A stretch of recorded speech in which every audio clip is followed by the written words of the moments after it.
What if I told you about a relay race that went on for 1,000 years? A race where the baton wasn't just a piece of wood, but control over an entire subcontinent.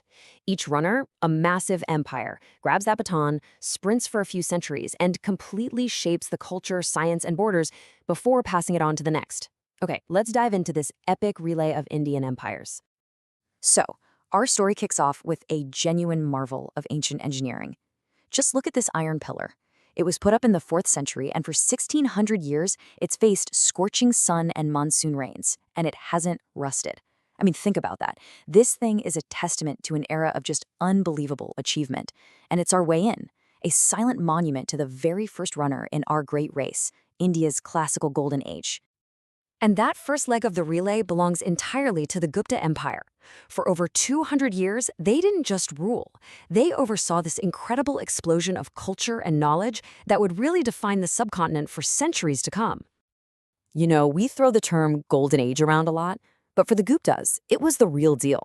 This wasn't just about winning battles. In science, you had the absolute genius Aryabhata suggesting the Earth moves around the sun, 1,000 years before Copernicus. In literature, you had Kalidasa writing plays that are still considered masterpieces. Their government was surprisingly modern, with a decentralized system that gave local areas a say. They minted a ton of these beautiful gold coins called dinars, and they started building the kinds of temples that will become iconic. Now, this empire was built by a seriously impressive line of rulers. It all starts with Chandragupta I, who gives himself this epic title, King of Great Kings. Then comes his son, Samudragupta, a military genius so successful he's been called the Napoleon of India. After him, Chandragupta II took the empire to its absolute peak. But notice that last name on the list, Skandagupta? He spent his whole reign just fighting off invaders, and that's a huge red flag. It's a sign that this golden era was in serious trouble. And right there, our first runner stumbles. These relentless invasions by the Huns from Central Asia just drained the lifeblood out of the empire, its money, its soldiers. The central government just crumbled. The great Gupta Empire broke apart, and for the first time, the baton of power was dropped. So what happens when the baton gets dropped? Well, in this case, it was a total free-for-all. For the next 500 years, there wasn't one single runner, but dozens, all competing on the field at the same time. This was the Rajput period, an age defined by powerful, regional warrior clans, all fighting to be number one. So instead of one big, unified empire, the map of India just shattered into this mosaic of competing kingdoms. You had the Chauhans in Delhi, the Pratiharas in Kannauj, and a whole bunch of others.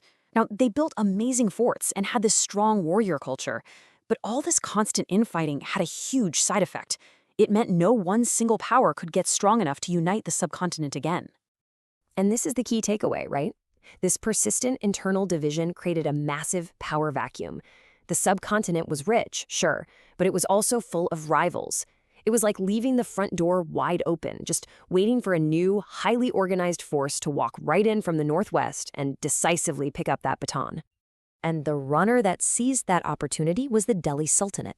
This was a series of Turco-Afghan dynasties that stormed into Delhi and, for the first time in centuries, built a powerful, centralized empire that would absolutely dominate northern India for the next 300 years. What's interesting is the Sultanate itself was kind of like its own mini relay race. Power was passed, often pretty violently, through 5 different dynasties. It kicked off with the slave dynasty, which, believe it or not, was founded by a former slave who became a general. It all wrapped up with the Lodhis, who, in turn, were about to get a rude awakening from the next great power. If you really want to get the vibe of the Sultanate, you gotta look at guys like Alauddin Khilji. This quote says it all. He was ruthless, he was efficient, and he truly believed that the stability of the state was more important than anything else, and that included his own family. He centralized all the power, reformed the tax system, and controlled market prices with an iron fist. He built a machine that was powerful and, frankly, terrifying. So you might be wondering, how on earth did they manage all this land? Well, one of their key tools was the ikta system. Think of it this way. Instead of a regular salary, the Sultan gave an officer the rights to a chunk of land, an ikta. That officer could then collect taxes from it, but in return he had to maintain a certain number of soldiers for the Sultan's army. It was a genius move, really, a way to run the provinces and keep a massive army on standby. After 3 centuries, the Sultanate is starting to lose steam. And right on cue, a new challenger appears on the track, ready to run what might just be the most spectacular leg of this entire race. We are now in the age of the Mughals. And the handover of power? Oh, it was fast, and it was final. In 1526, this prince from Central Asia named Babur, a descendant of both Genghis Khan and Tamerlane, so you know he means business, he met the last sultan's army at the Battle of Panipat. Babur had better tactics and, crucially, gunpowder. He won, took Delhi, and just like that, the Mughal Empire was born.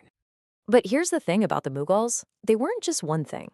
The empire lasted for centuries, and it changed a lot. You can see this perfectly by comparing two of its greatest emperors. On one side, you've got Akbar the Great.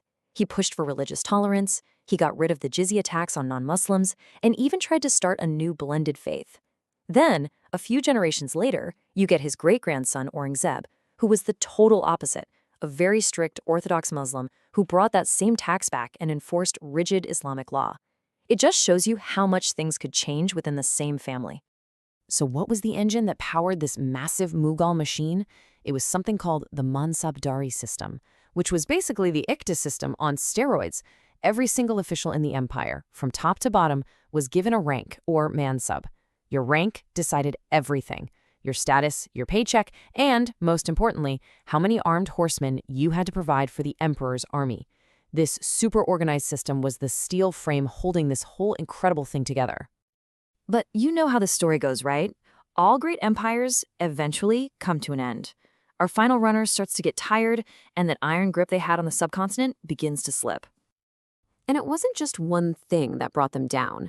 It was more like a domino effect. First, the line of great emperors ended. You got weaker rulers who spent all their time and money fighting each other for the throne. That weakness left the door open for devastating invasions that sacked the capital, Delhi. And all that chaos, it was the perfect opportunity for new regional powers, like the Marathas, to rise up and start carving out their own kingdoms, until the Mughal emperor was basically a king in name only.